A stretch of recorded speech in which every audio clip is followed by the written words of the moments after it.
Bueno, aquí lo tenemos en la pantalla. Voy a invitar a que los varones van a leer el versículo 3, las damas el 4, los varones el 5, las damas el 6, los varones el 7 y las damas el 8. Amén. Juan capítulo 3, versos 3 al 8.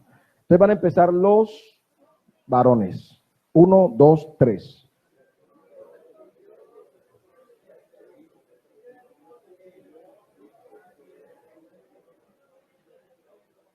Las damas.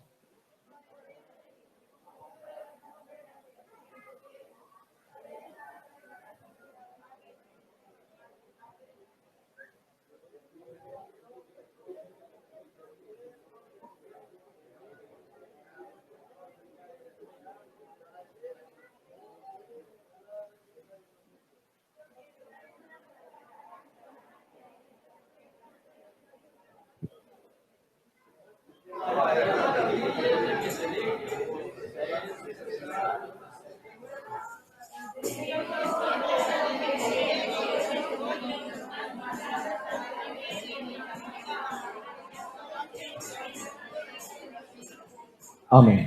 Siéntense, tenga la bondad. Quiero leerlo en la Nueva Traducción Viviente. Esta es otra versión, casi una paráfrasis de la Biblia, y quiero leerles en esta versión. Dice: Jesús le respondió: te digo la verdad, a menos que nazcas de nuevo, no puedes ver el reino de Dios. ¿Qué quieres decir?, exclamó Nicodemo. ¿Cómo puede un hombre mayor volver al vientre de su madre y nacer de nuevo? Jesús le contestó: te digo la verdad, nadie puede entrar en el reino de Dios si no nace de agua y del Espíritu. El ser humano solo puede reproducir la vida humana, pero la vida espiritual nace del Espíritu Santo. Así que no te sorprendas cuando digo: tienen que nacer de nuevo. El viento sopla hacia donde quiere. De la misma manera que oyes el viento, pero no sabes de dónde viene ni a dónde va, tampoco puedes explicar cómo las personas nacen del Espíritu. ¿Se aclara un poquito o sigue en el limbo ahí la cuestión? Gloria al Señor. Vamos a hablar un poco sobre el nuevo nacimiento. Esta es repito, una de las doctrinas fundamentales de la Biblia, porque nos habla de uno de los procesos de lo que es la salvación. El ser humano sabe que cuando tiene un encuentro personal con Jesucristo, las cosas nos cambian dramáticamente. Creo que esta noche aquí hay un muy buen grupo de hermanos que podemos dar testimonio de que nuestra vida fue transformada cuando encontramos con Jesucristo, ¿verdad? Ahora, vamos a hablar entonces con respecto a este tema, y es necesario puntualizar algunos aspectos para que lo tengamos lo más claramente posible. Cuando hablamos del nuevo nacimiento, también estamos hablando de la regeneración, es lo mismo, ¿de acuerdo? Ser regenerado o nacer de nuevo son palabras sinónimas, y esto es muy importante tenerlo en cuenta para que podamos establecer que nacer de nuevo o ser regenerado no implica ningún proceso físico. No es el esfuerzo que usted haga por nacer de nuevo. Nadie puede hacer un esfuerzo por nacer. Y si tomamos la analogía que hace el Señor cuando le dice a Nicodemo, a menos que nazcas de nuevo, no podrás ver el reino de Dios. Y él pregunta: ¿cómo hace un hombre viejo para meterse en el vientre de su madre y volver a nacer? Es una analogía realmente de lo biológico comparado con lo espiritual. Pero nadie hace el esfuerzo de nacer. El único que se engendró a sí mismo fue Jesús, porque Él es Dios. Y como Padre, engendró su propio cuerpo. La Biblia dice: me preparaste cuerpo. Los demás ni siquiera sospechábamos que íbamos a estar en este mundo. Aquí estamos, ¿verdad? De modo que en la vida espiritual tampoco es posible, nadie puede nacer de nuevo porque quiera nacer de nuevo. No existen elementos físicos. Por eso la palabra de Jesús, el que no naciere de agua y del espíritu, no está haciendo referencia a nada físico. El agua al que hace referencia allí no es física, porque nada físico puede engendrar lo espiritual. ¿Estamos? Esa a manera de introducción. Ahora, es bueno que pensemos lo siguiente. Vamos a mirar qué no es el nuevo nacimiento. Porque a menos que entendamos qué no es, podremos entonces establecer qué sí es. Primero, el nuevo nacimiento no son las buenas obras que una persona haga. Hay gente que va a la iglesia y empieza a hacer buenas obras. Se vuelve dadivoso, colabora, da diezmos, ofrenda, hasta canta, pero eso no es nuevo nacimiento. Tito, capítulo 3 y versículo 5. ¿Ustedes tienen 2 micrófonos más o solamente uno? Necesito 2 micrófonos porque vamos a poner a la gente a leer. ¿Listo? Usted me colabora con uno y el otro se lo ponemos, a ver, aquí lo podemos colocar. Para estar leyendo unos textos que vamos a citar. ¿Ok? Tito capítulo 3, verso 5. ¿Lo tenemos allí? ¿Cómo dice, hermanos? A ver si ustedes lo tienen allí. A ver, duro, los que lo tienen abierto ahí, ¿cómo dice? Tito, ajá.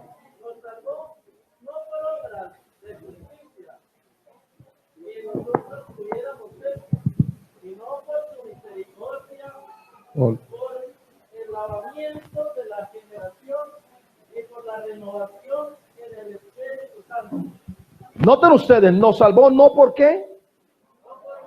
No, ningún tipo de obras es la demostración de que hemos nacido de nuevo. O sea que nacer de nuevo no es hacer buenas obras. ¿Listos? Dígalo, nacer de nuevo no es hacer buenas obras. No se equivoque, porque a veces nosotros somos altamente emocionales, y los pentecostales somos los más emocionales de todas las organizaciones religiosas cristianas, de verdad que sí. Entonces a veces vemos cosas donde no las hay. Y vemos una persona muy fervorosa y ya nació nuevo. No es verdad. Nacer de nuevo no es hacer buenas obras. Número 2, nacer de nuevo no es bautizarse en agua.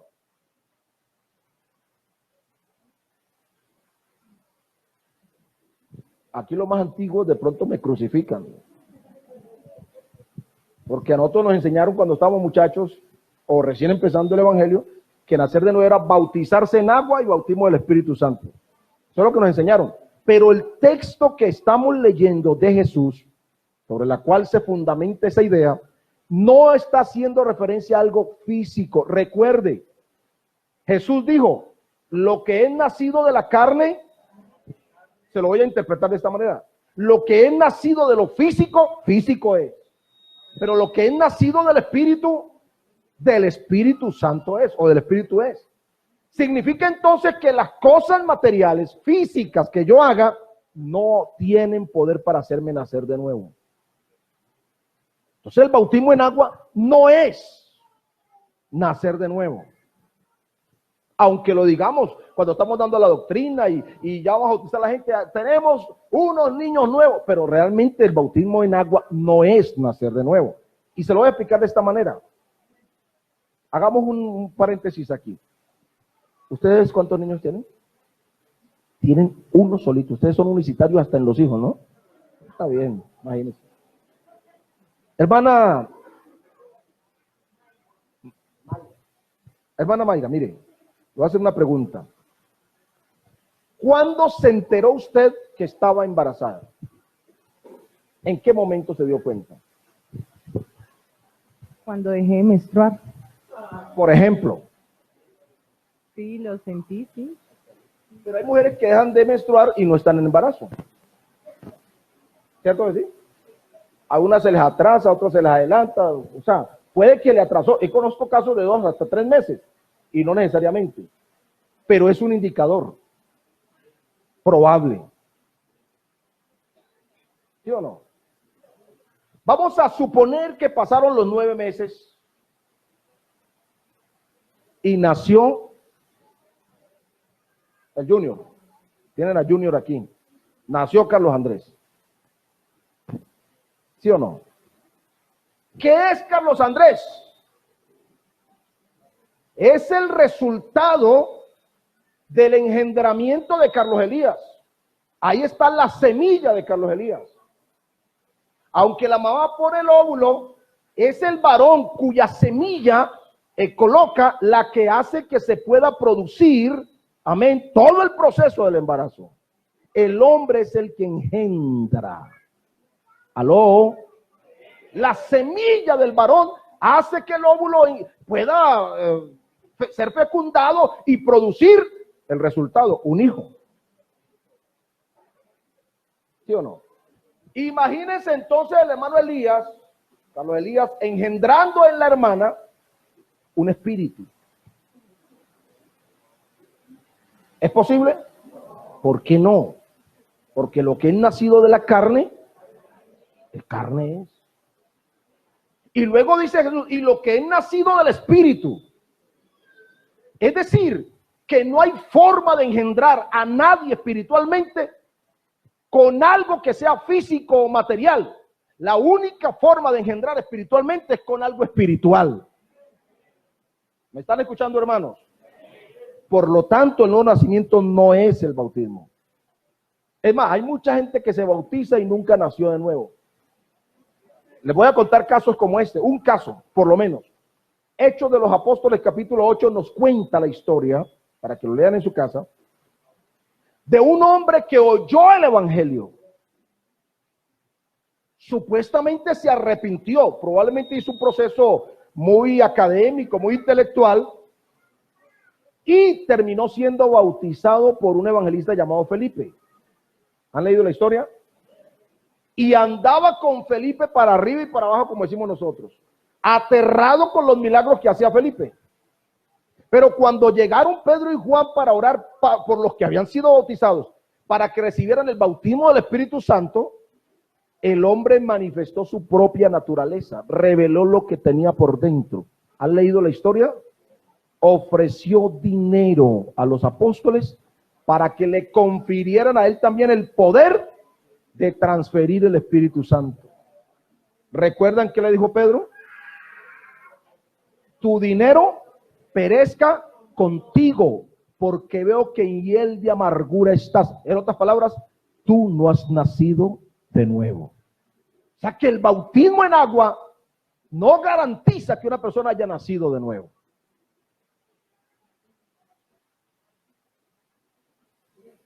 Pregunto otra vez, Manuel Elías.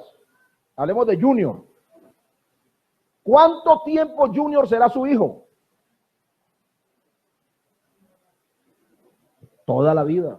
Y así se muera, lo recordará como su hijo. Pero hay gente que se bautiza y se descarría y se murió descarriado. Y hay gente que se bautiza pero vive descarriada, aunque va a la iglesia. Hay gente entre nosotros tramposos, mentirosos, malas pagas, grosero, fornication, adulteration. Usted no ha nacido de nuevo. ¿Estamos o no estamos, hermanos? Además, el bautismo en agua, en la Biblia, está asociado con muerte y sepultura, no con nacimiento. Vamos a leer Romanos capítulo 6, versículos 1 al 5, rápidamente. Acá, hermano Carlos. Acá está su esposa. Ella tiene acá. Primero ella. Romanos capítulo 6, versos 1 al 5. ¿Qué pues diremos? ¿Perseveraremos en el pecado para que la gracia abunde? En ninguna manera. Porque los que hemos muerto al pecado, ¿cómo viviremos aún en él? ¿O no sabéis que todos los que hemos sido bautizados en Cristo Jesús, hemos sido bautizados en su muerte? Porque somos sepultados juntamente con Él para muerte por el bautismo, a fin de que como Cristo resucitó de los muertos por la gloria del Padre, así también nosotros andemos en vida nueva. La resurrección de Cristo es asociada con la novedad de vida nuestra, pero el bautismo es asociado con muerte y sepultura, no necesariamente con nuevo nacimiento. Queda claro eso, ¿no? Amén. Número 3, el nuevo nacimiento no es el bautismo del Espíritu Santo. Poder en Jesucristo. ¿Qué pasó ahí? No es. Entonces, pastor, ¿cómo así que nace uno del Espíritu Santo y no es el bautismo del Espíritu? No. El bautismo es una iniciación. Todo bautismo es una iniciación a. Y el bautismo del Espíritu es la iniciación a una vida de autoridad, de poder, de servicio. Vamos a mirar más adelante ahí. Pero si no es el bautismo del Espíritu Santo, ¿cómo es que el Espíritu nos engendra entonces? Porque Hechos 2, verso 38, vamos a Hechos 2, lo conocemos de memoria. Hermano Carlos Elías, léalo usted, ¿lo tiene ahí? ¿Cómo es? Pedro les dijo: arrepentidos y bautícese cada uno de vosotros en el nombre de Jesucristo para el perdón de los pecados y recibiréis el don del Espíritu Santo. Si no lo sabemos, pentecostal que respete tiene que saberse ese versículo, si no, no es pentecostal, del nombre. Era trinitario, ¿no te lo sabes? Si no te lo sabes, sos trinitario. Pedro les dijo: arrepentíos y bautícese cada uno de vosotros en el nombre de Jesucristo para el perdón de los pecados y recibiréis el don del Espíritu Santo. Vamos a interpretar ese versículo, hagamos la exégesis. Primero, ¿quién preguntó para que Pedro responda? Toda la multitud que estaban siendo testigos de lo que ocurría en día de Pentecostés. Varones hermanos, ¿qué haremos? Entonces Pedro responde. ¿Qué es lo que responde Pedro? Hagamos el análisis. Hay dos imperativos. ¿Qué es un imperativo, Carlitos? Gramaticalmente hablando. A ver, ¿quién me puede ayudar? Una orden. Tiene que hacerse. ¿Dónde están los dos imperativos en Hechos 2:38? Cuando dice arrepentíos, eso es una orden. O sea, tiene que arrepentirse. No, es que no me quiero arrepentir para ser salvo. Si no arrepiente, está condenado.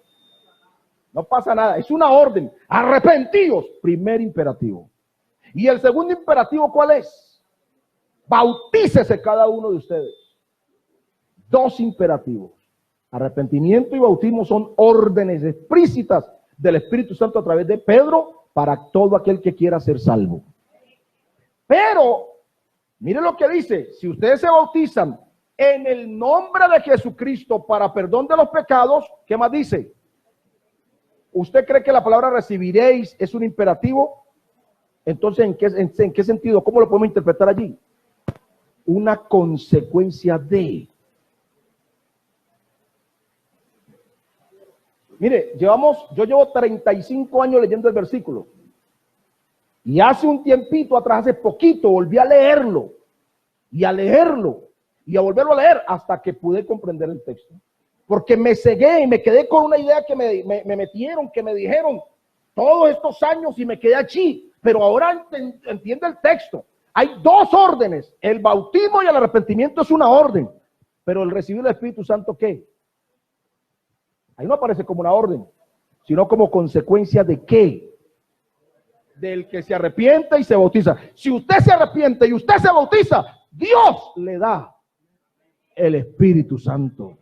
¿Cuántos dicen gloria a Dios? Aleluya. Léalo. Sencillo. Toda una discusión que hemos montado. No, hermano, el bautismo del Espíritu Santo es un regalo. Además, Pedro lo dice: y recibiréis el don. ¿Qué significa la palabra don? Bueno, claro que entre nosotros don es un señor. Don Juan, don Carlos, no. En la Biblia la palabra don significa ¿qué? Regalo, dádiva.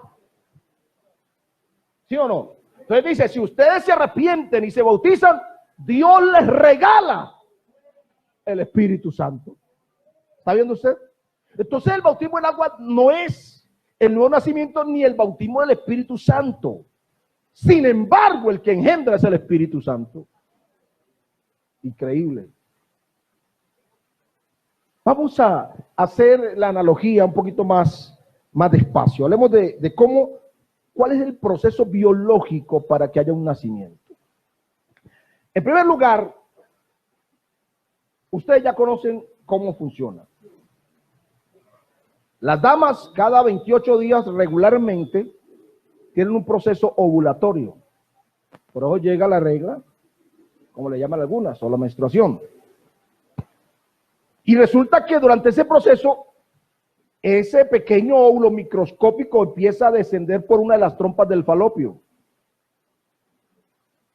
Si hay un encuentro sexual con un hombre que esté perfectamente bien, cuyos espermatozoides sean sanitos, en esa sola polución van de 250 a 500 millones de espermatozoides, todos corriendo por el canal vaginal y empiezan a correr por las trompas del falopio. Una carrera vertiginosa a ver quién llega primero.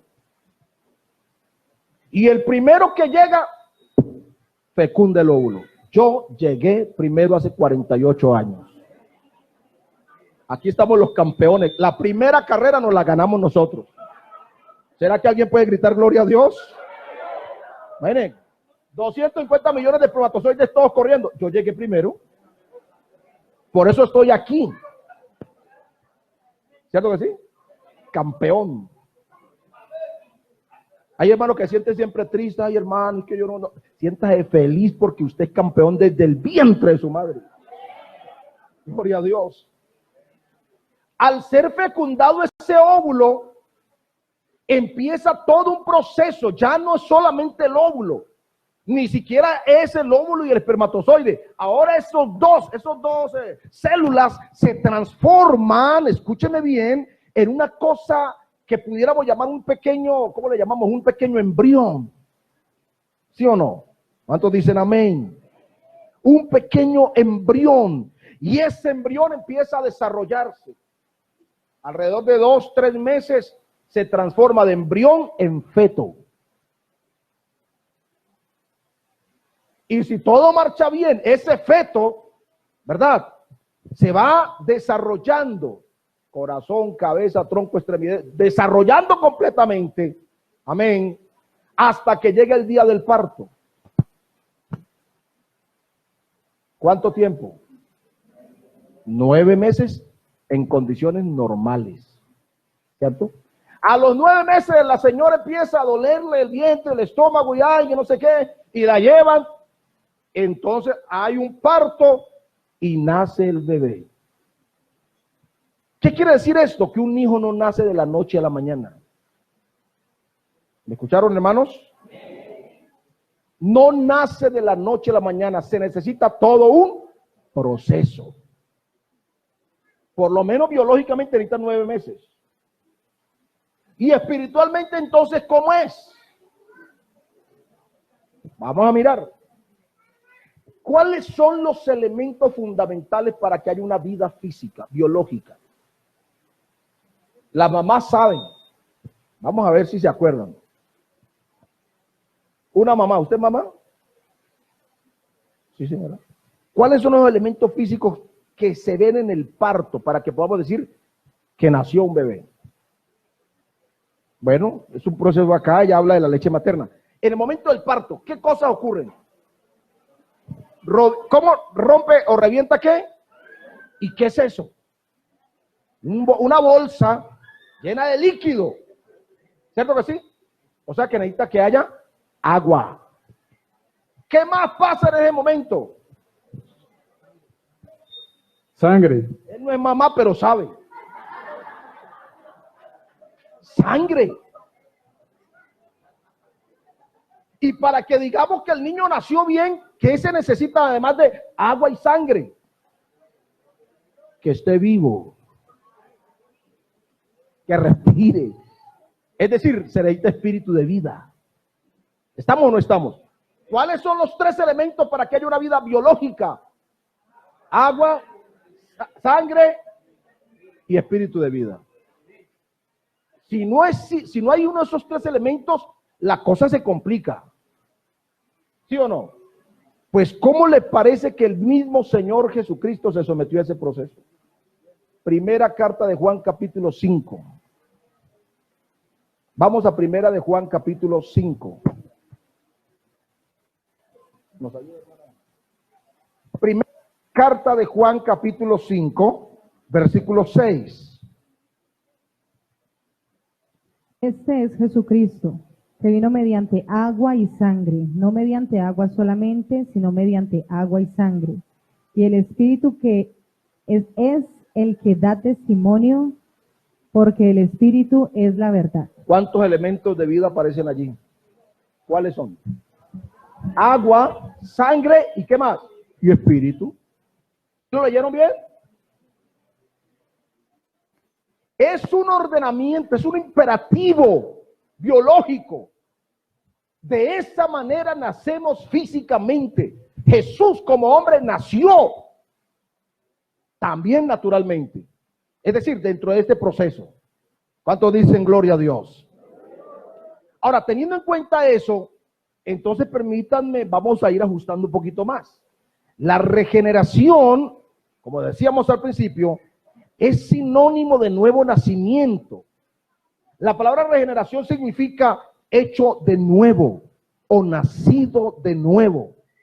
Tito 3:5 que leyó ahora el hermano dice que no fue por obras de justicia que hubiéramos hecho, sino por la regeneración. Amén. Por el nuevo nacimiento. ¿Cómo se opera la regeneración? ¿Y por qué debe nacer de nuevo una persona para entrar al reino de Dios? La doctrina de la regeneración parte de un principio, de una verdad irrefutable en la Biblia. ¿Cuál es esa verdad? Que todo ser humano es pecador y que tiene una naturaleza corrompida, pecaminosa.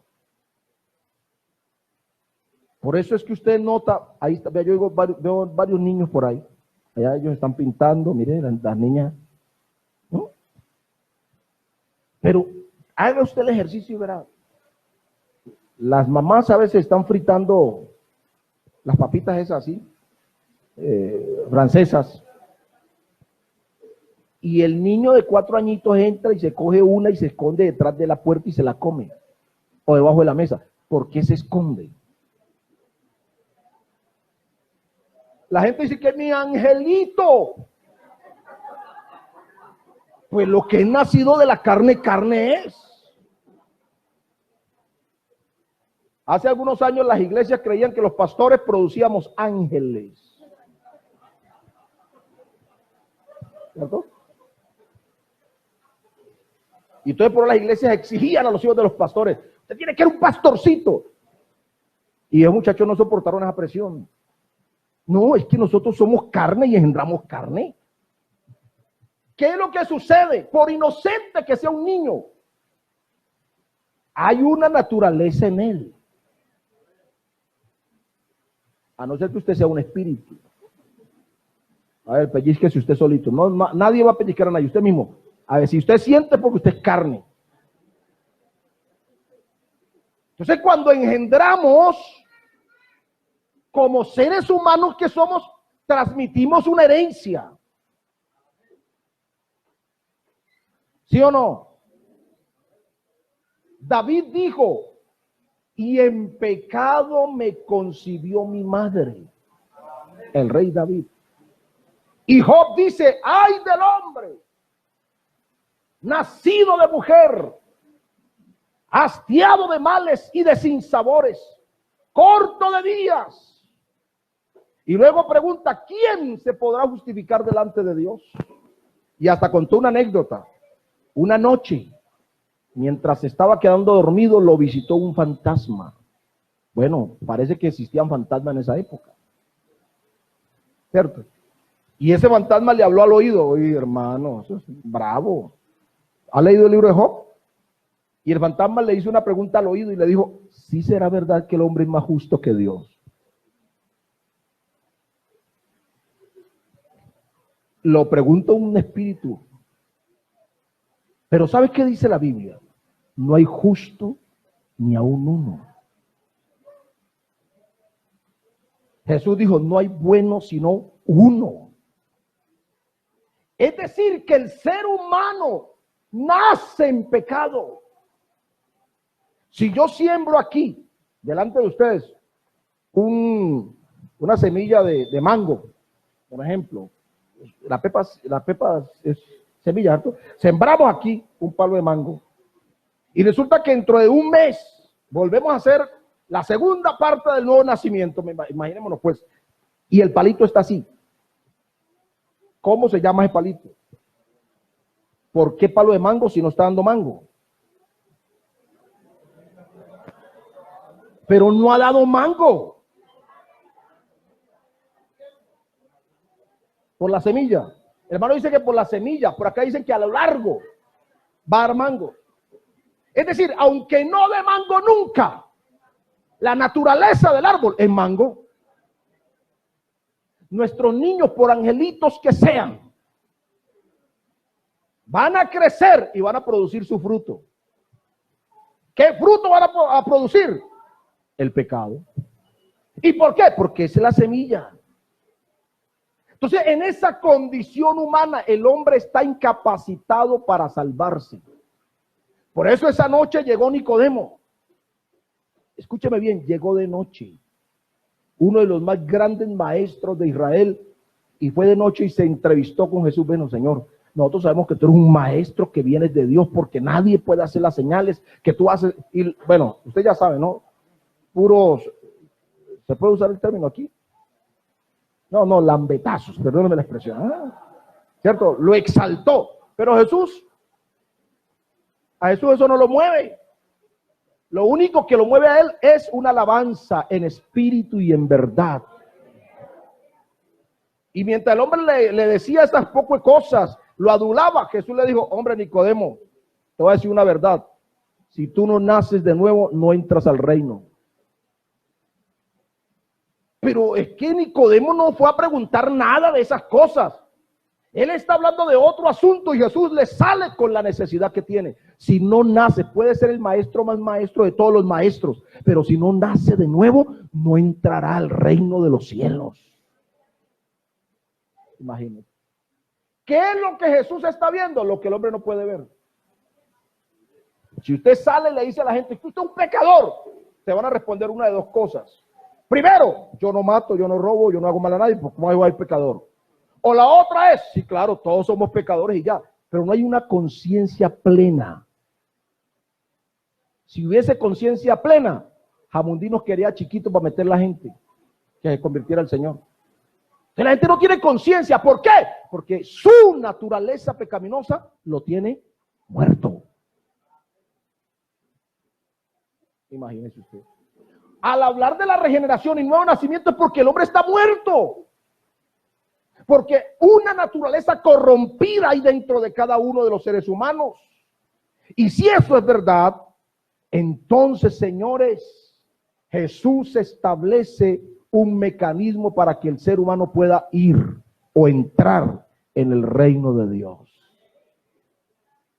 Si el reino de Dios es espiritual, el que quiera entrar tiene que ser espiritual. ¿Cuánto damos la gloria al Señor? Vamos a mirar unos aspectos importantísimos. Jesús, Santiago y Pedro, los tres concuerdan que el nuevo nacimiento está asociado a una palabra transformadora.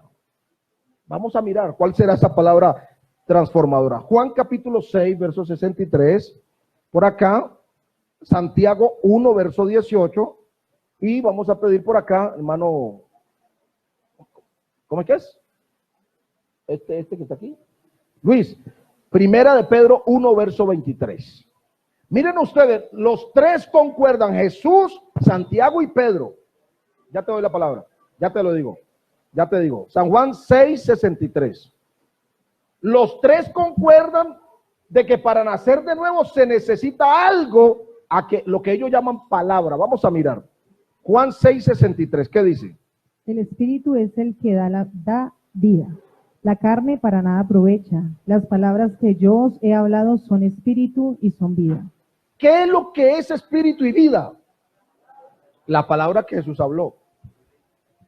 Bueno, vamos a mirar. Vamos a Santiago capítulo 1, verso 18. Él de su voluntad nos hizo nacer por la palabra de verdad para que seamos primicias de sus criaturas. Oiga eso. Ahora Santiago nos va a decir que nosotros ya nacimos, pero nacimos por medio de ¿qué? De la palabra. ¿Y cuál será la palabra? Primera de Pedro 1:23. Ah, ok.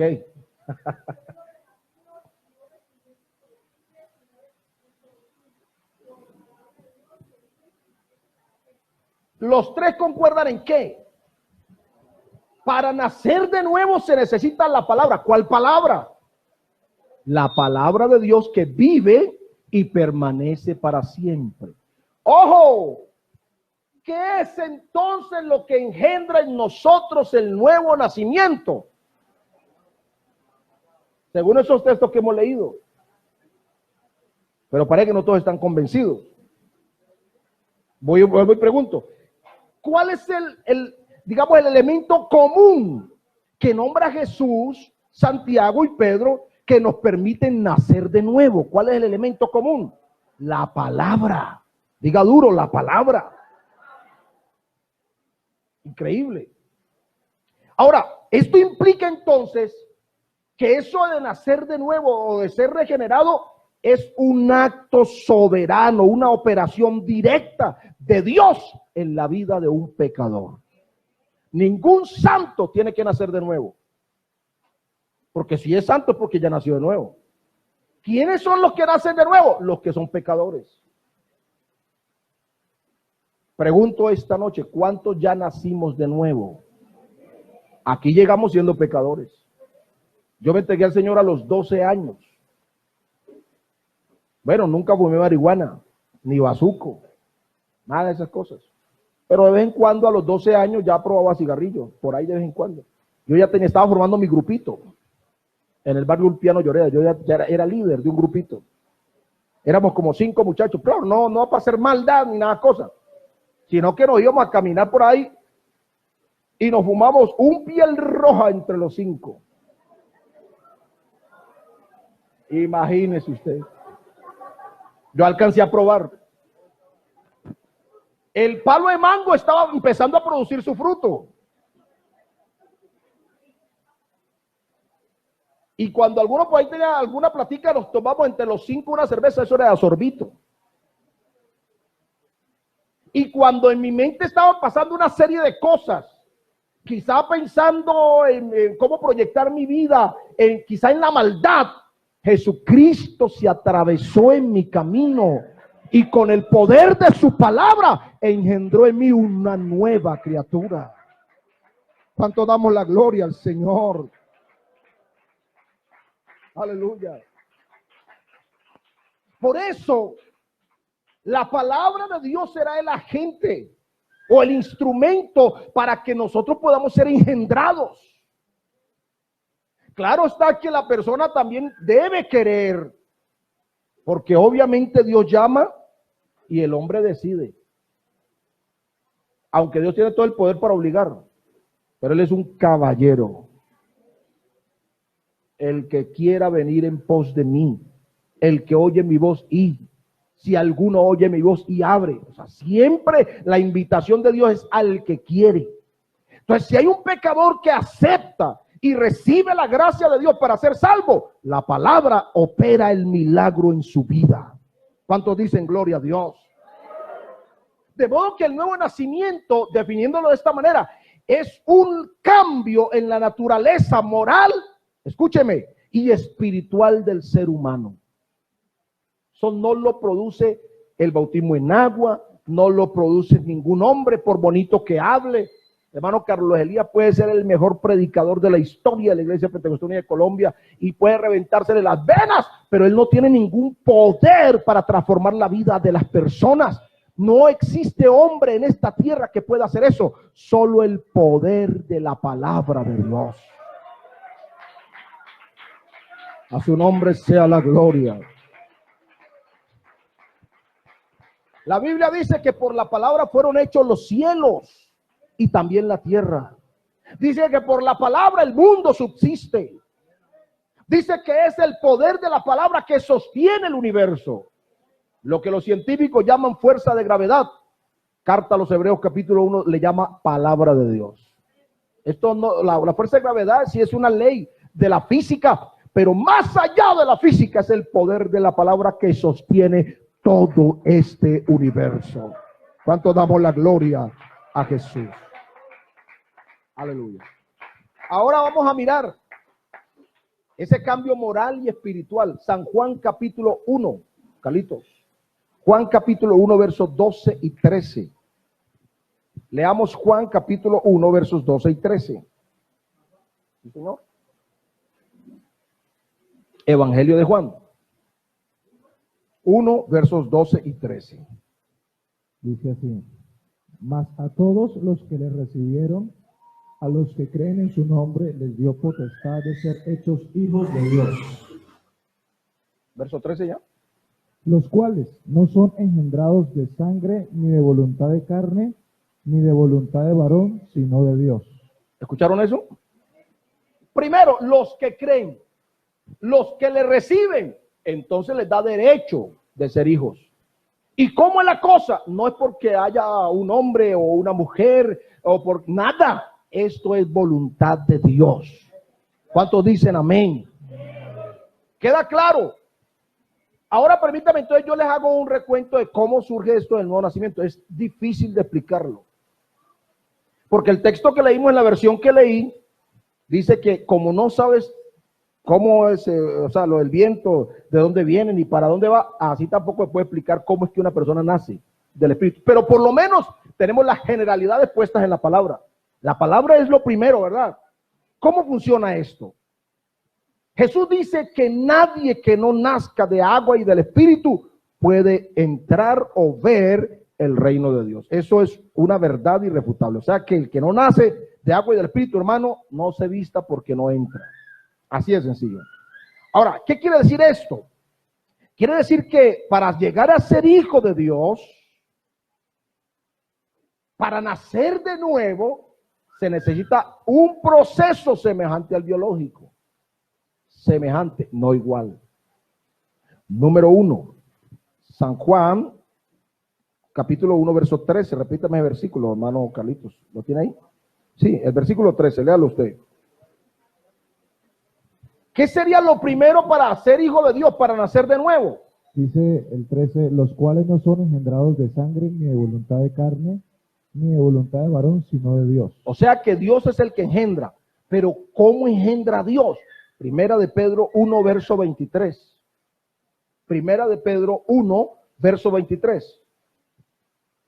Carlos Valencia, para engendrar, obviamente necesita un acto mediante el cual pueda colocar su semilla, ¿verdad? Yo necesito mi semilla para engendrar, no tengo otra manera. Pues Dios también tiene una forma de engendrar. Primera de Pedro 1, 23. Dice así: siendo renacidos no de simiente corruptible, sino de incorruptible, por la palabra de Dios. ¿Cuál es el elemento que Dios usa? ¿Cuál es el agente o el medio? ¿Está viendo usted? Yo no puedo engendrar a nadie espiritualmente. Aunque digamos que Pablo hablaba de sus hijos ministeriales, espirituales, y Dios me ha dado a mí algunas personas que nos hemos ganado. Uno dice, son mis hijos. Es una manera de decirlo, pero realmente el único que puede engendrar es Dios. Hablando espiritualmente, pero a través de, ahí lo acabamos de leer. Estamos en el proceso. Dios es el que engendra. ¿Cómo engendra? Usando la palabra. Amén. ¿Cómo es eso de usar la palabra? ¿Qué tipo de palabra? ¿Qué tipo de palabra es la que Dios usa para engendrar? Verso 25. Mire lo que dice el verso 25 ahí, Pedro, donde está. Mas la palabra del Señor permanece para siempre. Y esta es la palabra que por el Evangelio os ha sido anunciada. Y entonces, ¿cuál es la palabra? El Evangelio. ¿Está viendo usted? La gente tiene que oír el Evangelio, tiene que recibir el Evangelio para nacer de nuevo. Si una persona no oye el Evangelio, ni crea el Evangelio, ni recibe el Evangelio, según lo que dice Pedro, no ha nacido de nuevo. Porque el Evangelio es la palabra que nos ha sido predicada. ¿Cuántos dicen gloria a Dios? Una vez, escúchame bien, que oímos esa palabra, lo primero que hace esa palabra es producirnos fe para que podamos creer. Usted sabe que el ser humano se encuentra en un estado de incredulidad. Claro, ellos creen en todo. La gente cree en un Dios que no conoce, porque ya es mi Diosito o mi Diosote, pero no conocen a Dios. La gente cree en todos los santos, ¿verdad? Y la gente cree hasta en los médicos. Yo sé y tengo fe que ese médico sí me va a dar con el chiste. La gente tiene fe en el baloto. Me voy a ganar el chance. Tengo fe. La gente cree en todo, pero no puede creerle a Dios. Porque el pecado entorpece. El pecado nubla el entendimiento. Y además, Satanás se aprovecha de la condición de pecado para cegar el entendimiento de la gente. ¿Está viendo usted? Por eso cuando la gente oye la palabra, el Evangelio, lo primero que hace el Evangelio es producir fe en la vida de esa persona. Romanos capítulo 10, verso 17. Y Romanos 5, verso 2. Romanos 10, verso 17, oiga lo que dice. Así que la fe es por el oír y el oír por la palabra de Dios. Así que, ¿qué? No puede haber fe sin haber oído la palabra. Esta noche aquí hay algunas personas que nos están visitando. Es probable que esta palabra, la palabra de Dios que está oyendo, pueda producir la suficiente fe para creer a la palabra. O sea, miren ustedes cómo es Dios. El Espíritu Santo es el que hace que todo esto sea posible. ¿Cuántos dicen gloria a Dios? Capítulo 5, verso 2. Por quien también tenemos entrada por la fe a esta gracia en la cual estamos firmes y nos gloriamos en la esperanza de la gloria de Dios. La palabra me produce fe y por esa fe tengo entrada a la gracia. ¿Estamos ahí o no estamos ahí? ¿Van siguiendo el orden, hermanos? ¿Cuántos dicen amén? Ahora, una vez que creemos a la palabra, imagínese usted, la palabra nos va a guiar, va a despertar en nosotros, va a producir en la persona el arrepentimiento.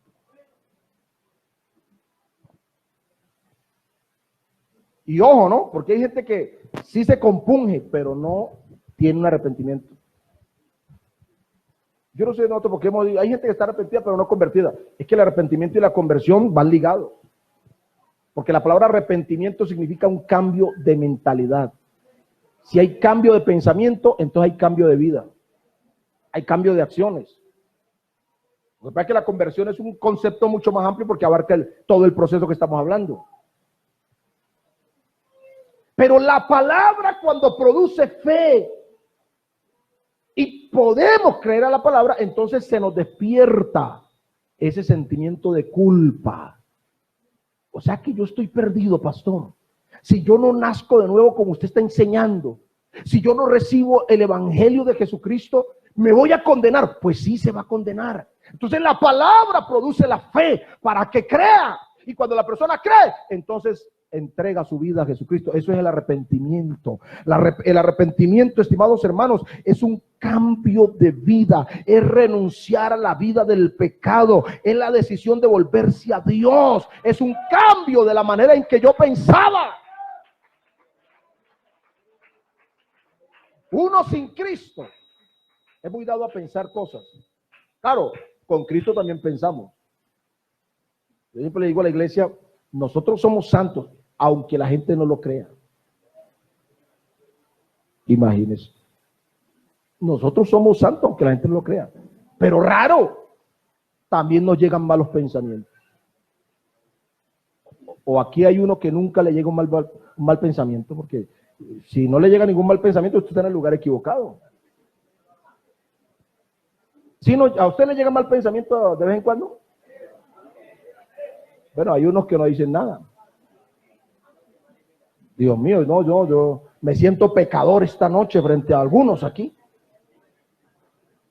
¿A quién no se le viene alguna vez en la vida un mal pensamiento? La diferencia en el mundo es que a uno se le venía el mal pensamiento y ¿qué hacía?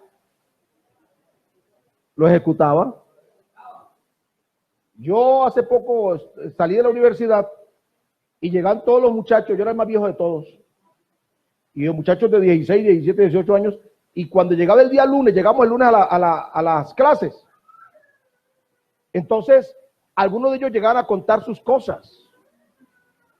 Imagínate, todo lo que hicieron en el fin de semana. Y algunos me preguntaban, don Carlos, ¿y usted qué hizo? Y no, pues yo estuve predicando la palabra del Señor. Ay, don Carlos, ¿usted cómo hace para soportar eso? Me decían. Y ellos contaban cuántas conquistas, la mayoría eran muchachas, y oiga, a veces yo me ponía morado de la pena de las cosas que decían. En el mundo a uno le llega un mal pensamiento y lo acaricia. Lo programa. ¿Cómo ejecuto eso? ¿Cómo lo hago? Pero en Cristo, los que hemos nacido de nuevo, cuando se nos cruza un pensamiento de esos, nosotros, dice la Biblia, tenemos autoridad de Dios para llevar cautivo todo pensamiento a la obediencia a Cristo. Bendito el nombre de Jesús. Aleluya. Por eso cuando oímos la palabra engendra fe, podemos creer, entonces la benignidad de Dios es la que nos guía al arrepentimiento. Leamos, por favor, en el libro de Romanos capítulo 2, verso 4. Romanos capítulo 2, versículo 4. O menospreciáis las riquezas de la benignidad, paciencia y longanimidad, ignorando que su benignidad te guía al arrepentimiento. ¿Está viendo? ¿Qué es lo que nos guía al arrepentimiento? La benignidad de Dios. ¿Por medio de qué? De la fe que la palabra de Dios engendró en nosotros. Amén. Por eso es que es importante esto. Mire, yo soy partidario de cantar. A mí me gusta cantar bastante. Lástima que a mí me escuche feo, pero me gusta cantar. Y en el culto me gusta que la gente cante. Pero también me gusta que la gente escuche la palabra. A veces cuando teníamos los cultos en la calle, ¿se acuerdan? Que hacíamos esas, ¿cómo llamamos esos? Colocábamos esos tablones, ¿cómo llaman? Las tarimas, y teníamos los músicos y cantantes y todo. Eso se aglomeraba la gente a escuchar y bonito. Ay, me encanta cómo cantan, dice. Ay, es que usted canta muy bonito. Pero cuando alguien empezaba a predicar, la gente se iba yendo. Empezaban a irse. Ay, no, a mí no me gusta escucharlos ahí hablar porque ay, yo no les entiendo nada, pero cuando cantan bonito, lo único que produce vida es la palabra de Dios. Entonces cuando la gente está durante los coros y los cánticos y cuando empieza la palabra se va, da la idea de que quiere morirse. Porque la palabra de Dios es la que produce vida. ¿Cuántos dicen gloria a Dios? De modo que esta nos guía al arrepentimiento. Y una vez nos guía al arrepentimiento, se nos despierta la necesidad de ser bautizados. ¿Está viendo usted el proceso? Por eso Pedro le habló clarito a esa gente. Arrepiéntase y usted se va a bautizar. Tiene que bautizarse. Esto lo produce la palabra. ¿Cuántos dicen amén? Claro que la palabra sola no puede. Hay un agente, un factor que hace que esta palabra cobre vida. ¿Usted ha oído algún político dando un discurso? A propósito, ¿no? Que estamos en vísperas Imagínense, estamos saturados, noticias, hablan cosas en Facebook, en Twitter, en toda parte, y noticias falsas, y que este dijo, y que no es hijo, que tiene, que no tiene, y ya estamos saturados de eso. Y ellos salen en la televisión y matan y se esfuerzan y hacen mensajes así, pero esos mensajes no cambian la vida de nadie. Entre nosotros hay personas que nunca tuvieron la posibilidad de terminar ni siquiera un bachillerato. Inclusive, con todo respeto, algunos hasta atropellamos el castellano. ¿Cierto? Hablamos raros, decimos palabras que no deben ir. Y hay gente que uno los oye y hasta maluquito escucharlos. Quizá alguno dirá, está maluquito escuchar al Señor.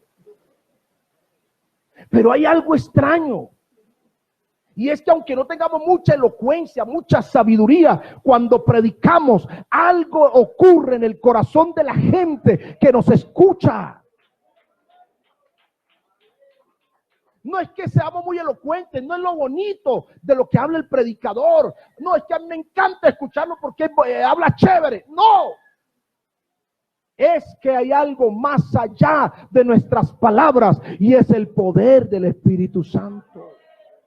En otras palabras, lo que le da vida a la palabra es el Espíritu Santo. Por eso es que el Espíritu Santo es necesario. De principio a fin, Él es el agente de la salvación. Cuando hablamos que Dios engendra, está hablando del Espíritu Santo. El Espíritu Santo es el mismo Dios. Amén.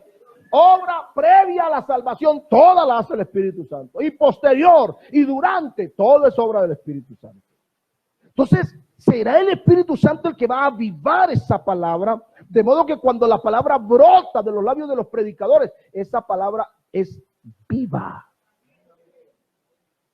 Por eso dice Hebreos 4:12, que la palabra de Dios es viva y eficaz, más penetrante que toda espada de dos filos, y penetra hasta partir el alma, las coyunturas y los tuétanos, y discierne los pensamientos y las intenciones del corazón.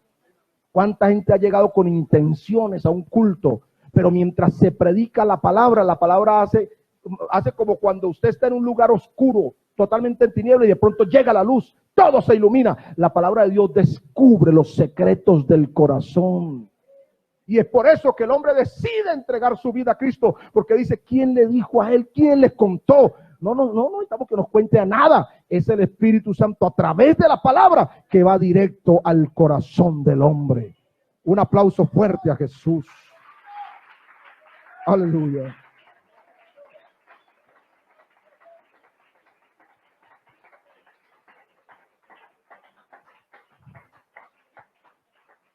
De modo que es un proceso. Todo es un proceso. Y por eso es que después, cuando ya la persona se bautizó, la persona camina con Dios, viene el bautismo del Espíritu Santo. Bautismo del Espíritu Santo es la consecuencia de la obediencia. Si me arrepiento y me bautizo en agua, Dios me va a dar, es que es un regalo. La Biblia dice, y por cuanto sois hijos, Dios envió el Espíritu de su Hijo, por el cual clamamos, Abba, Padre. Es decir, que el Espíritu Santo es el regalo de Dios para que los que han nacido de nuevo puedan vivir en esta dimensión. ¿Sí o no? Vean, hermanos, es el Espíritu Santo el que nos va a incorporar, amén, dentro de un desarrollo, crecimiento, victoria y fidelidad hasta el final de nuestras vidas. Por eso esta noche toda la honra y la gloria se la lleva el único que está sentado en el trono. A su nombre sea la gloria, aleluya, aleluya. Y para redondear, que ya tenemos una hora casi, ya creo que me pasé la hora. Ezequiel 36:26. Ezequiel capítulo 36:26. Vamos a hablar de los resultados del nuevo nacimiento. Si yo nací de nuevo, esto se tiene que reflejar en mí. Ezequiel 36:26.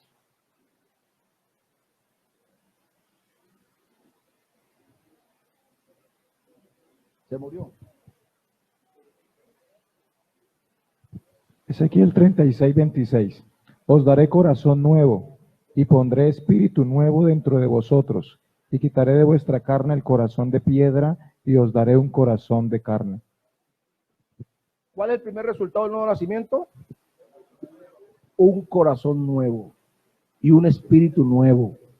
David, cuando pecó contra Dios en su oración, decía: y no quites de mí tu Santo Espíritu, renueva en mí un espíritu recto.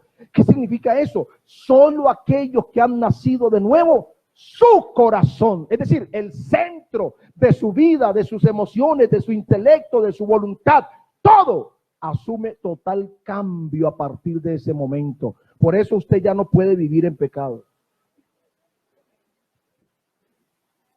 No, pastor, es que yo no tomo aguardiente porque me bauticé. No, no es porque te bautizaste, es porque naciste de nuevo. La nueva naturaleza que tienes implantada en ti. Pedro habla en su segunda carta, creo, capítulo 1, verso 3, que nosotros hemos sido hechos participantes de la naturaleza divina. Es decir, que Dios nos hizo participantes de su propia naturaleza. Entonces, las damas de nuestra iglesia no se ponen pantalones, no porque se lo prohíba la religión.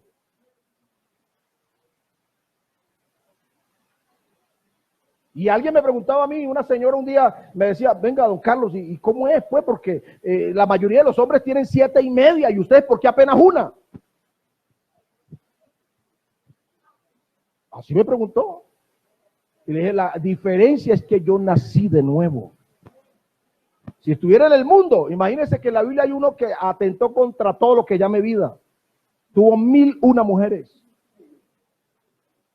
Claro que quedó tan hastiado que dijo que es mejor vivir en un rincón solo y apartado que con mujer rencillosa en casa espaciosa. ¿Usted se imagina? Sus mujeres torcieron el corazón, lo llevaron a la idolatría, lo apartaron de Dios. Terrible. Pero nosotros tenemos una, ¿por qué? Porque Dios nos hizo nacer de nuevo. Somos nuevas criaturas, somos otra persona. Y yo siempre le digo a los hermanos: usted tiene que aprender, hermano, que usted ya no es el mismo pecador. Porque es como raro cuando uno ve que pasa una señora bien simpática.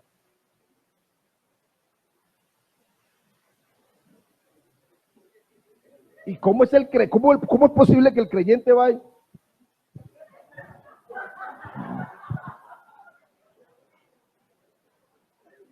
Dios nos dará un corazón nuevo. Hermano, ¿qué le pasó? Admirando la creación. Iban dos hermanos y pasó una señora así, y el otro se quedó así. Y el otro hizo: ¿qué pasó? Y yo: no, ese demonio que va ahí. Vayan los demonios tan bonitos. No. Ojo, porque uno puede ver. El problema es cómo ves. El que mira para codiciar, ya. Claro que las damas son más disimuladas, ¿no? Ellas no van a quedar así como, no. Ellas hacen de un solo plano. ¿Cómo llaman? Un pantallazo. Ellas hacen un solo pantallazo. Cuando pasa el tipo así como yo. ¿Ustedes están burlando de mí o qué?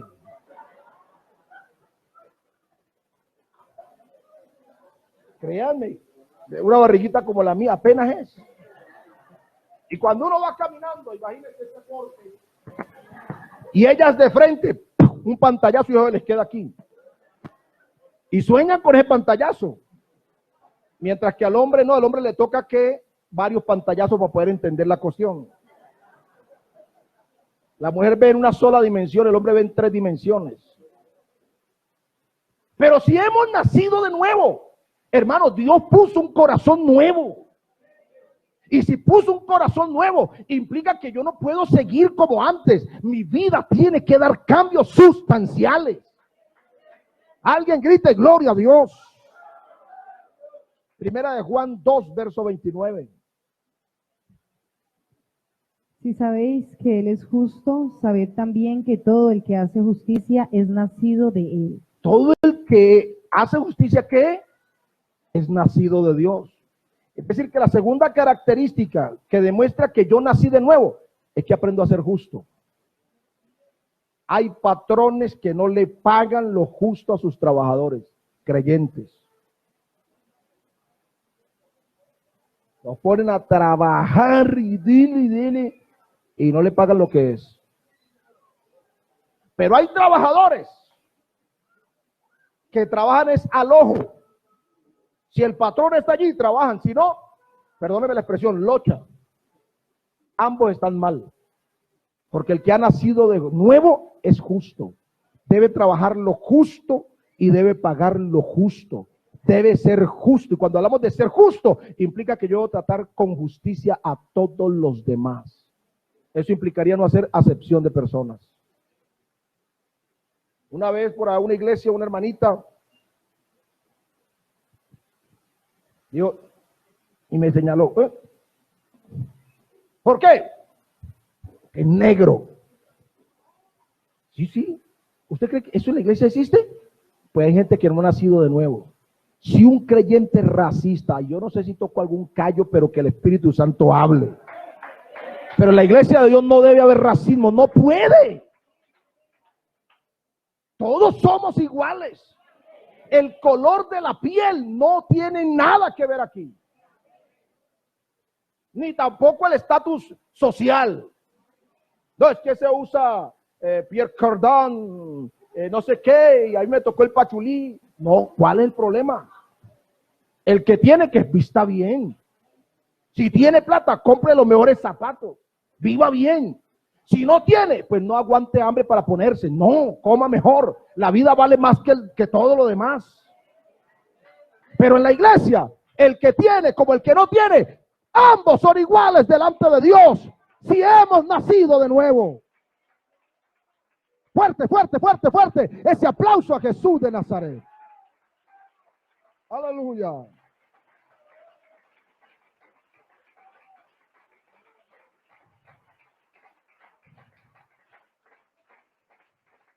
Así es.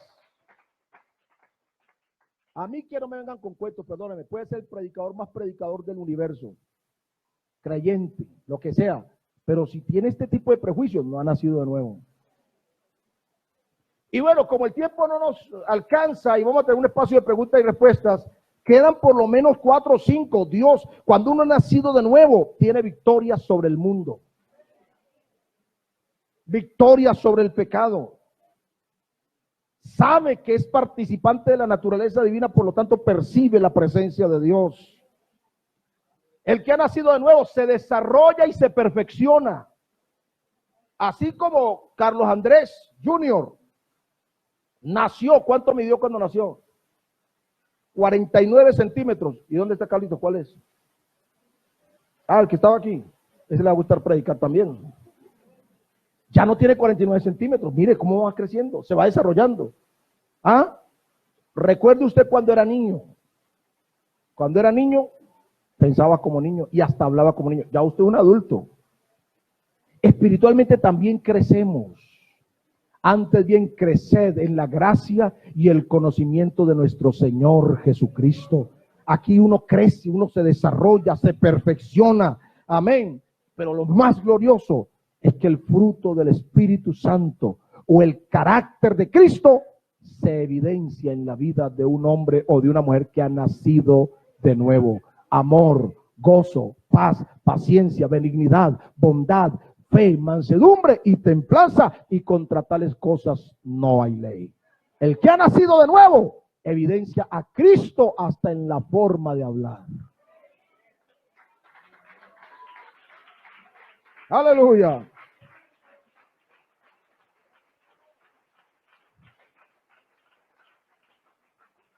Vamos a tener preguntas. ¿Ya? Mano Carlos modera o así directo, como quieren. Bueno, ¿alguna pregunta? Sí, señora.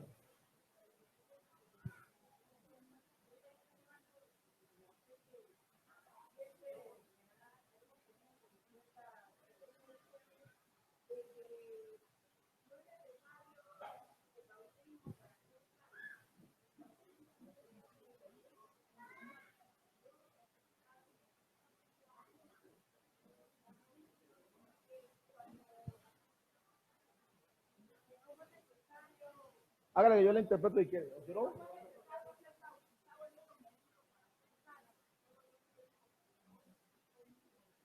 Ok.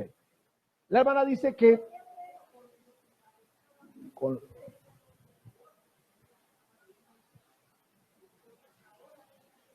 Ok. Aunque no es propiamente del tema, pero vamos a ayudarle a aclarar a la hermana. Mire, ella dice que tiene un familiar que siempre le dice que no hay necesidad de bautizarse para ser salvo, porque el ladrón de la cruz, el día que Jesús estaba muriendo, fue salvo ya, y si no hubo necesidad de bautizarlo. Pues hay dos cosas importantes. La primera es que el ladrón de la cruz todavía es parte del Antiguo Testamento. Mateo, Marcos, Lucas y Juan, todo eso es Antiguo Testamento.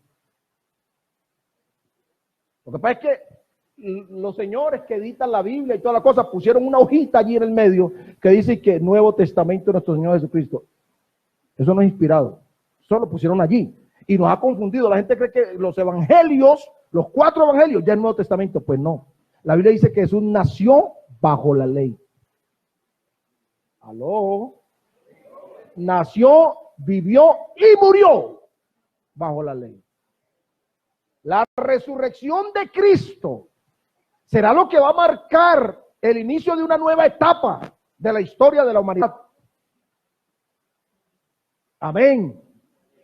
Aunque son las buenas noticias, el evangelio es anunciar que el Mesías vino, que Él es el Salvador. Todo es un periodo de transición entre la ley y lo que va a ser la gracia. Hasta ese momento, el único que bautizaba era Juan. Cuando Jesús empieza a hacer sus discípulos mismos le ayudaron a bautizar la gente. ¿Para qué bautizaba Juan? Para arrepentimiento. Pero para el perdón de los pecados solo empieza a partir de Hechos, capítulo 2. ¿Y por qué? Porque esa es la era de la iglesia, es la etapa de la gracia. Amén. Todo aquel, si usted lee el libro de los Hechos, todos los que se arrepintieron fueron bautizados en el nombre del Señor Jesús. Amén. Por eso de ahí en adelante el bautismo en agua es fundamental en el proceso. El bautismo en agua solo no salva, pero si va acompañado de todo lo demás, evidentemente es una necesidad indispensable. Marcos 16:16 dice: el que creyere y fuere bautizado, ¿será qué? Pero necesita creer. Amén. Y claro, también Jesús dice: el que persevere hasta el fin. Usted se puede bautizar, pero si no persevera hasta el fin, no es salvo. Este bautismo sí es necesario, es fundamental en el proceso de la salvación. ¿De acuerdo? ¿Por qué no se bautizó el ladrón de la cruz? Primero, porque era imposible. Bájenme de aquí que me voy a bautizar. Eso es imposible. Era condenado a morirse ya. Y 2, le tocó la época todavía de la ley. Lo que pasa es que tenía el Salvador presente en cuerpo y espíritu y todo allí.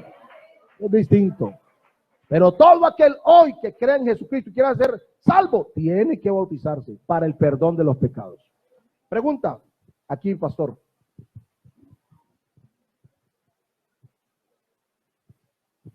Hermano Carlos, hay unas 2 o 3 preguntas. La primera es, cuando Jesús habla de entrar al reino de Dios, ¿está hablando al cielo o al evangelio?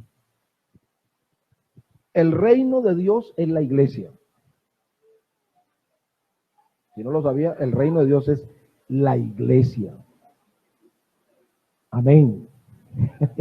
La gente está quedando, me miran ahí como todo raro. Hermano, el reino de Dios es la iglesia. Si usted lee todas las parábolas de Jesús, dice el reino de Dios. En alguna ocasión habla del reino de los cielos. Y ya esa es una interacción entre el reino mesiánico de Jesucristo. Amén. Y la eternidad. Pero cuando habla del reino de Dios, siempre hace referencia a la iglesia en la tierra. ¿Ustedes recuerdan qué le dijo Jesús a los fariseos? Les dijo, primero, el reino de Dios vendrá sin advertencia.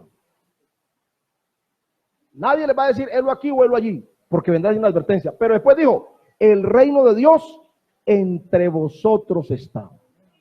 Más adelante Pablo va a decir que el reino de Dios no consiste en comida ni en bebida, sino en ¿qué? Justicia, paz y no sé qué, en el Espíritu Santo. ¿Dónde se da eso? En la iglesia. Por eso debemos entender que el rey de la iglesia es uno solo. Aló. Hermano, vea, la gente, a nosotros nos cuesta porque tenemos una mente tan tradicional, tan religiosa, que nos cuesta creer la verdad. Nosotros somos parte del reino de Dios. Yo no me explico por qué hay creyentes que andan como atribulados, angustiados, cabizbajos, como todos, como, ¿cómo se dice? Como si no, como si fueran lo más bajo, lo miserable. Y hasta citan a Pablo de 1 Corintios, lo vil y menospreciado escogió Dios. Usted ya no es vil y menospreciado. En el pecado éramos lo más vil y menospreciado, pero ahora en Cristo somos su especial tesoro, real sacerdocio, nación santa, pueblo adquirido por Dios. Gloria a Jesús.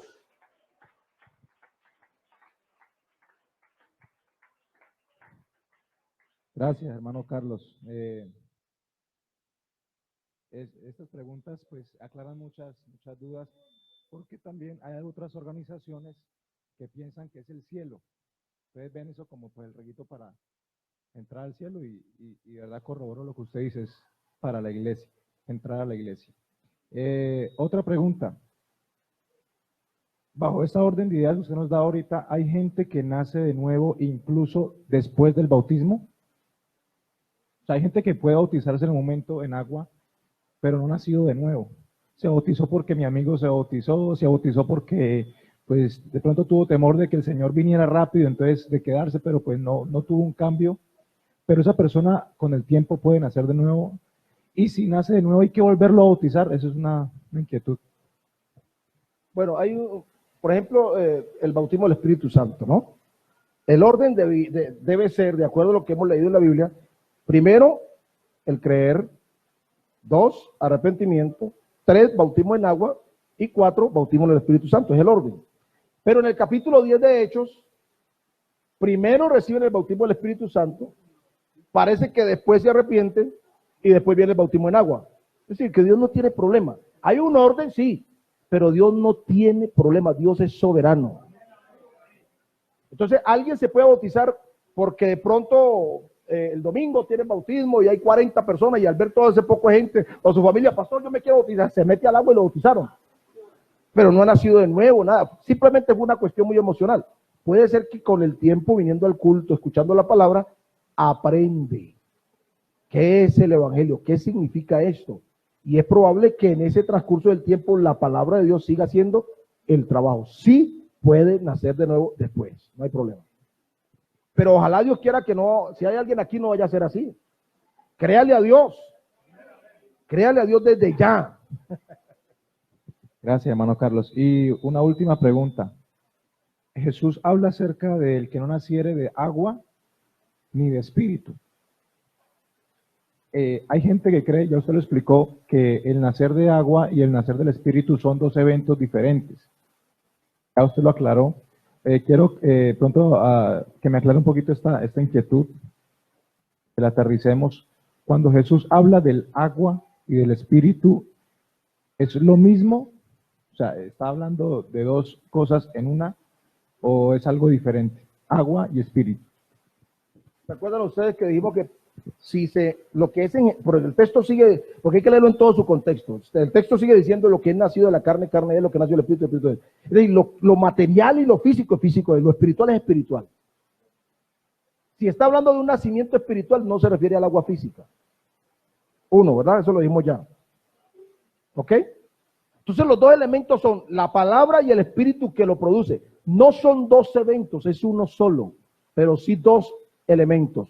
Uno que es el medio y otro que es el agente, que hace que eso se avive, que eso sea efectivo. Entonces el Espíritu Santo usa la palabra y a través de la palabra el hombre nace de nuevo.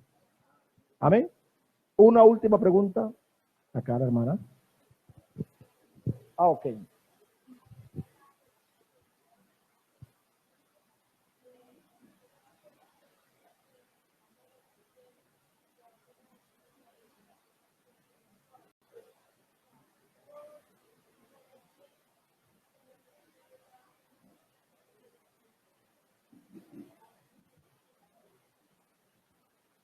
Ok.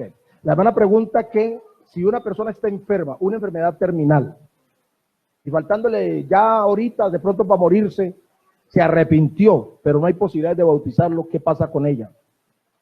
Pues voy a decirle dos cosas. La primera es que la Biblia dice que lo que sabemos, hablamos, y lo que hemos visto, testificamos. La Biblia también dice que lo revelado pertenece a nosotros, mas lo secreto pertenece a Jehová.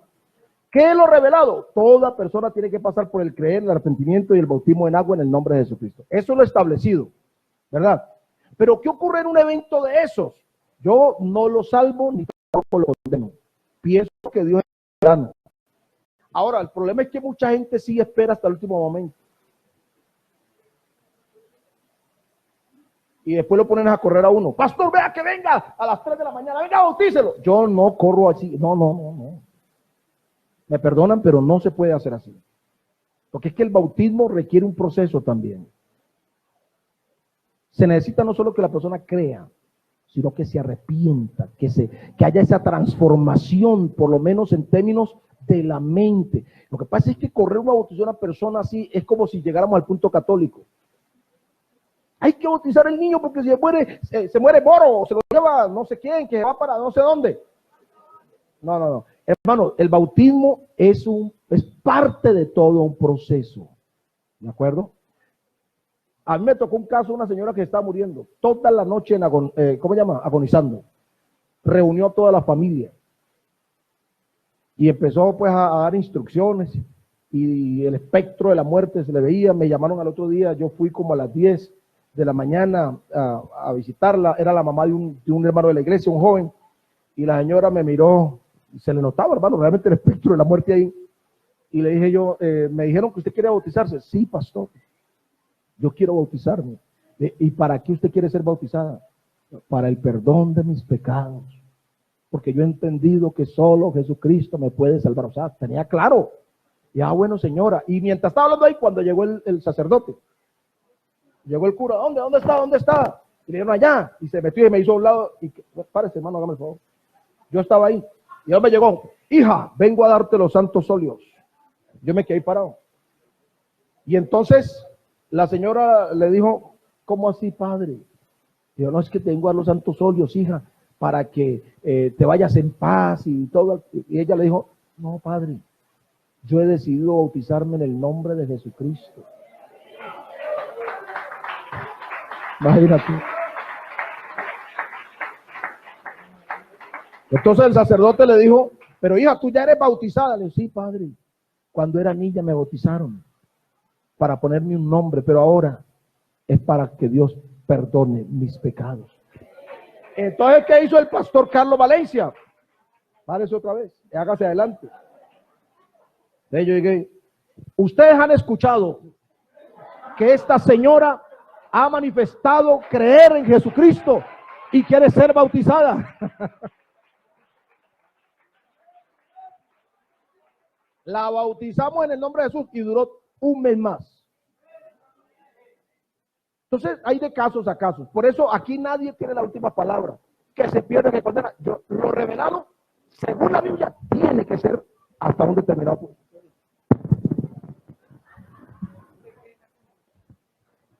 Mucha corriente. Y luego, entonces la palabra de Dios está clara, claro, tiene que creer, arrepentirse y bautizarse. Pero en esos casos puntuales, Dios es soberano y yo no puedo ni meterlo ni sacarlo. Acá la hermana tiene una pregunta. Más o menos parecido, pero digamos, ellos nunca se han casado. Hace, digamos, 24 años que están hace poco, porque tienen una casa, y digamos que la persona pida hacer bautizado. ¿Qué puede hacer un pastor? Es muy complicado, porque lo que es nacido de la carne es. Y las experiencias ya nos han hecho levantar las uñas. Un hermanito, ¿qué pastor que me bautice? Hermano, pero es que usted no se ha casado, no, hermano, y que cama separada da, como dice la canción. Yo empezando el ministerio, y le dije, bueno, hermano, lo voy a bautizar. Y más me demoré en bautizarlo que en estar otra vez juntos. Entonces es bien complicado. Por eso nosotros más bien esperamos y se le da el tiempo, y si le puede colaborar en algo, se le colabora para que le puedan arreglar primero su vida antes de bautizarse. Última pregunta. Última. O una ñapa, pues una ñapita. Ahí, la pregunta.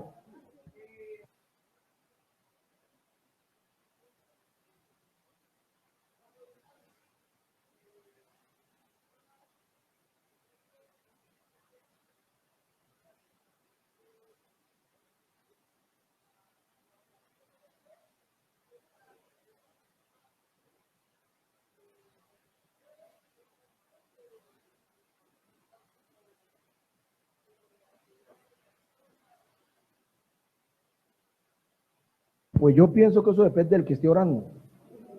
Porque no, sí, yo de pronto oro para que no se muera en el momento.